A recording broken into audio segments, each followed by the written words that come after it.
ওকে শিক্ষার্থীরা, তোমরা যারা দশম শ্রেণীতে পড়াশোনা করো অথবা এসএসসি বোর্ড পরীক্ষা দিবা, তোমাদের বোর্ড পরীক্ষাতে গণিত বইয়ের 17তম অধ্যায় পরিসংখ্যান থেকে এই টাইপের একটা সৃজনশীল আসবেই আসবে। তো তোমরা সর্বপ্রথম এই টাইপের সৃজনশীলটা আনসার করবা। কেন ভাইয়া? এই টাইপের সৃজনশীল আনসার করতে সবচেয়ে কম সময় লাগে, ঠিক আছে? মানে তুমি কম সময়ের মধ্যে এই সৃজনশীলটা কি করতে পারবা? আনসার দিতে পারবা। এই জন্য তুমি এটা সর্বপ্রথম আনসার করবা। তো এই 10 মার্কের মধ্যে তুমি 10 মার্ক কিভাবে পাইবা দেখো, সৃজনশীলটা সম্পূর্ণ তোমরা শিখতে পারবা এই ভিডিওটা সম্পূর্ণ দেখলে। চলো আমরা দেখি। প্রথমে দেওয়া আছে কোনো একটি বিদ্যালয়ে 70 জন শিক্ষার্থীর ওজনের 70 কেজি গণসংখ্যা সারণী নিম্নরূপ একটা দেওয়া আছে। এখানে কি কি তথ্য দেওয়া আছে? শ্রেণী ব্যক্তি দেওয়া আছে, এরপরে গণসংখ্যা দেওয়া আছে। তো এগুলা হলো শ্রেণী ব্যক্তি, এরপরে এগুলা হলো গণসংখ্যা। তো আমরা দুইটা তথ্য অলরেডি পাইলাম। তো আমাকে প্রশ্ন করা হয়েছে ক নম্বরে, কি প্রশ্ন করা হয়েছে? প্রদত্ত সারণী হতে ক্রমজিত গণসংখ্যা সারণী তৈরি করো। এখানে মার্ক কত ভাইয়া? 2 মার্ক। এটা একবারে সহজ, ঠিক আছে? জাস্ট আমরা এখন উত্তরটা সমাধান করে তোমাদেরকে শিখাইবো। দেখো, ক্রমজিত গণসংখ্যা সারণী নিম্নরূপ। ক্রমজিত গণসংখ্যা যদি তোমাকে বলে নির্ণয় করার জন্য সারণী আকারে, তাহলে 3টা গড় দিবা। কয়টা গড়? 1টা 2টা 3টা গড় দিবা। এর মধ্যে দেখো এইখানে কিন্তু 2টা গড় আছে, তো এই 2টা গড় আমরা এখানে দিলাম। দেওয়ার পরে জাস্ট খালি একটা গড় বাড়তি দিবা, ঠিক আছে? যেটা ক্রমজিত গণসংখ্যার গড়টা তুমি দিয়ে দিবা, তাহলে 3টা গড়ে আমরা সমাধান করব। এখন কি করব দেখো, এই যে গড়টা আছে না, এই গড়টা ডাইরেক্ট হুবহু কপি করে, মানে তুমি দৌড়ে এনে এইখানে বসায় দিবা, ঠিক আছে? জাস্ট দেখে দেখে বসাবে, কোনো কাজ নাই। এরপরে কি করবা ভাইয়া? দেখো, এই যে গণসংখ্যার গড়টা আছে না, যা যা লিখা আছে, গণসংখ্যা 5 7 18 15 14 8 3, তো তুমি জাস্ট খালি এখানে দৌড়ে এনে সুন্দর করে বসায় দিবা। 5 7 18 15 14 8 3, জাস্ট আমি কি করলাম? দেখে দেখে কপি করলাম, হ্যাঁ। এরপরে একটা বাড়তি গড় রাখবা, এখানে লিখবা মোট, আর এখানে লিখবা n সমান সমান 70। তো 70 কিভাবে হয়েছে আমরা দেখি। ক্রমজিত গণসংখ্যা কিভাবে নির্ণয় করছি ভাইয়া? এই যে 5 দেখছো না, জাস্ট তুমি এই করে সোজাসুজি 5 বসায়া দিবা।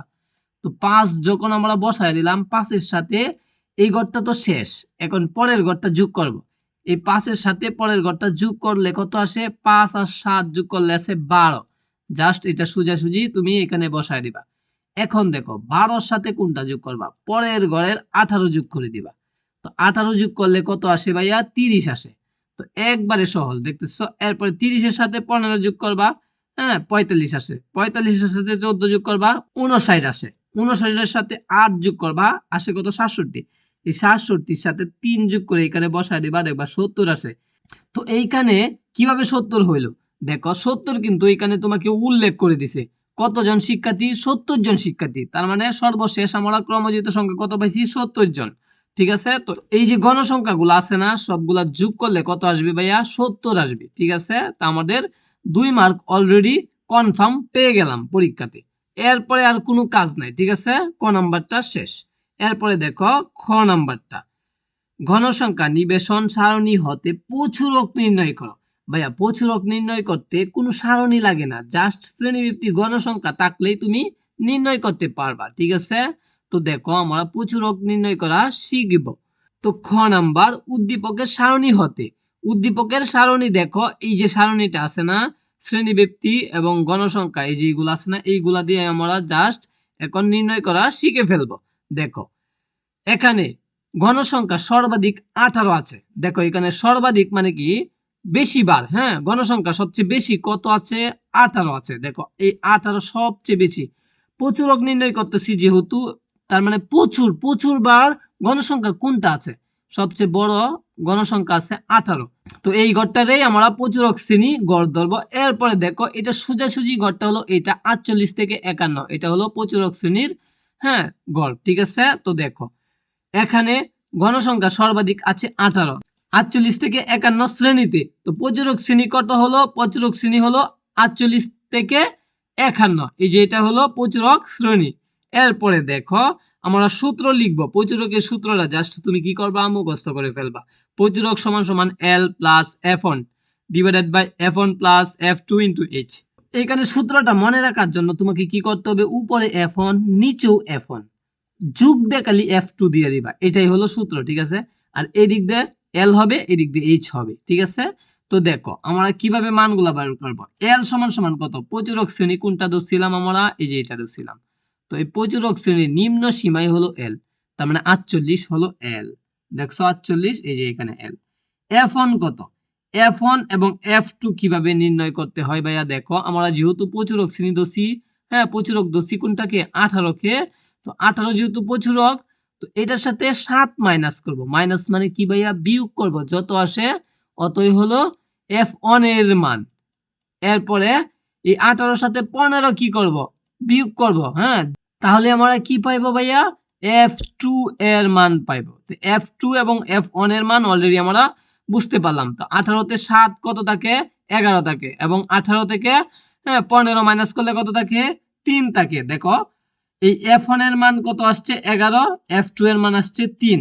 18 থেকে 7 মাইনাস, 18 থেকে 15 মাইনাস। এরপরে H সমান সমান কত ভাইয়া, H সমান সমান কিভাবে বের করবা, দেখো 40 থেকে 43 ব্যবধান কত আছে ভাইয়া, তুমি আঙ্গুলে গণো 40 সহ, 40 1, হ্যাঁ 41 2, 42 3, 43 4, তার মানে আমরা এখানে 4 ব্যবধান পাইছি। তার মানে H এর মান পাইছি আমরা কত, 4। তো H এর মান কিভাবে 4 পাইছি, এই 40 সহ গণবা, 40 1, একটা টান পাইলাম, 41 দুইটা, হ্যাঁ 42 তিনটা, 43 চারটা, তার মানে আমরা 4টা পাইলাম। এই 40 থেকে 43 পর্যন্ত ব্যবধান কত পাইলাম, 4, তার মানে H এর মান হইলো 4। তো এখানে H সমান সমান আমরা 4 দিব। এরপরে দেখো যেহেতু আমরা সবগুলা মান বসায় ফেলছি, এখন খালি সূত্রের মানগুলো এখান থেকে এখানে দেখে দেখে বসাবো। L সমান 48, এই যে 48, F1 সমান সমান 11, এই যে 11, হ্যাঁ। এরপরে এই যে F1 সমান 11 দিলাম 11, এরপরে F2 সমান 3, এই যে 3, তারপরে H সমান সমান 4, এই যে 4। দেখছো কত সহজ, জাস্ট তুমি দেখে দেখে বসায়া এখন কি করবা, ক্যালকুলেটরে দেখো 11 থেকে 3 যোগ করলে কত আসে, 14, 14 লিখে দিলাম, 11 11ই, তারপরে 4 আছে 4, হ্যাঁ 48 48। এরপরে কি করবা, এই দুইটা গুণ করে দিবা, 11 দোকানে 44, 44 এর সাথে 14 কি করবা, ভাগ করবা, ভাগ করলে যে মানটা আসে সেই মানটার সাথে এই 48 কি করবা, যোগ করে দিবা, তাহলে আসবে 51.14। এটাই হলো আনসার। আমরা কিন্তু এখানে 4 মার্ক পেয়ে গেলাম। জাস্ট খালি আমরা এই প্রচুরকের সূত্রটা শিখবো এবং কিভাবে মানগুলা বের করতে হয় এখান থেকে আমরা সহজে শিখলাম। তো 4 নাম্বার পেয়ে গেলাম, আমরা অলরেডি 6 নাম্বার পেয়ে গেলাম। এরপরে দেখো ঘ নাম্বার, বর্ণনা সহ প্রদত্ত উপাত্তের অজীব রেখা আঁকো। অজীব রেখা, অজীব রেখা কেমন হয় ভাইয়া, এই যে দেখো অজীব রেখা, এটা হলো কি রেখা, এটাই হলো অজীব রেখা। অজীব রেখা উপরের দিকে উঠে, উপরের দিকে উঠে, কোনো সময় নিচে নামে না। দেখবা টিকেট কিনলে রান, হ্যাঁ প্রতি ওভারে কি হয়, উপরের দিকে উঠে। 20 ওভারে খেলা হইলে, হ্যাঁ ক্রিকেট খেলা হইলে রান দেখবা খালি উপরে উঠবে, রান তো আর কমবে না। 20 ওভার ব্যাটিং করা পর্যন্ত কি করবে, রানটা উপরের দিকেই উঠবে। তো দেখো এইখানে তোমাকে কি করতে হবে, অজীব রেখা আঁকতে হবে। অজীব রেখা আঁকতে হলে কি কি দরকার, অজীব রেখা আঁকতে হলে ক্রমযুক্ত গণসংখ্যা দরকার, আর দরকার হলো শ্রেণীর উচ্চ সীমা দরকার। দুইটা জিনিস আমাদের দরকার। ক্রমযুক্ত সংখ্যা দেখো আমরা এখানে বের করছিলাম, প্রথম খ নাম্বারে ক্রমযুক্ত সংখ্যা বের করছিলাম, আর শ্রেণীর উচ্চ সীমা তো এখানে যেগুলো দেওয়া আছে। তো দেখো আমরা কত পর্যন্ত, 5 থেকে 70 পর্যন্ত।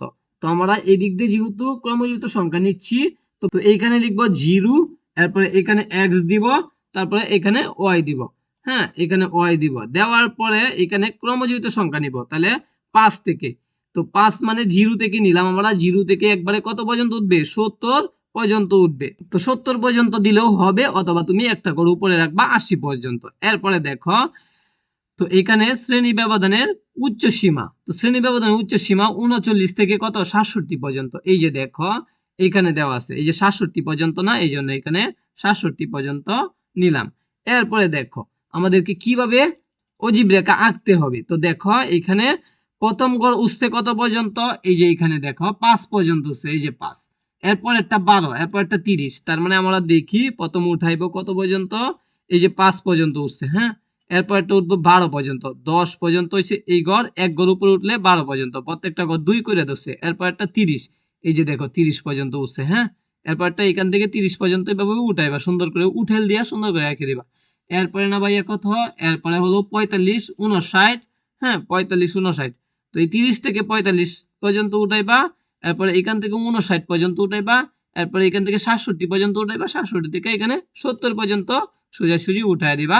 জাস্ট তোমরা এভাবে কি করবা, পেন্সিল দিয়ে এঁকে দিবা, তাহলেই 4 মার্কের মধ্যে 4 মার্ক পাইবা। এখন কি করতে হবে, চিত্রটা আঁকার পরে তুমি একটু ব্যাখ্যা দিয়ে দিবা। যেহেতু আমরা ক থেকে ক্রমজিত সংখ্যা নিছি, এই জন্য এটা লিখে দিব, ক এর ক্রমজিত গণসংখ্যা সারণী ব্যবহার করে x অক্ষ বরাবর চক কাগজে অন গণকের শ্রেণী ব্যবধান উচ্চ সীমা অন একক এবং অয় অক্ষ বরাবর চক কাগজে ঘনকে ক্রমজিত গণসংখ্যা 2 একক ধরে প্রদত্ত উপাত্তের অজীব রেখা আঁকা হলো। তুমি এবার সুন্দর করে দিয়ে দিবা। একটা ব্যাখ্যা যদি শিখো তাহলে প্রত্যেকটাই তুমি এটা ব্যবহার করতে পারবা। জাস্ট খালি চিত্র বুঝে তুমি কি করবা, ব্যাখ্যাটা দিয়ে দিবা। ওকে, তো সকলকে ধন্যবাদ। এই ধরনের ভিডিও পেতে চ্যানেলটা সাবস্ক্রাইব দিয়ে রাখো। আমরা প্রত্যেক বিষয়ের সাজেশন দিচ্ছি, যাদের সাজেশন লাগবে আমাদের সাথে হোয়াটসঅ্যাপে যোগাযোগ করতে পারো।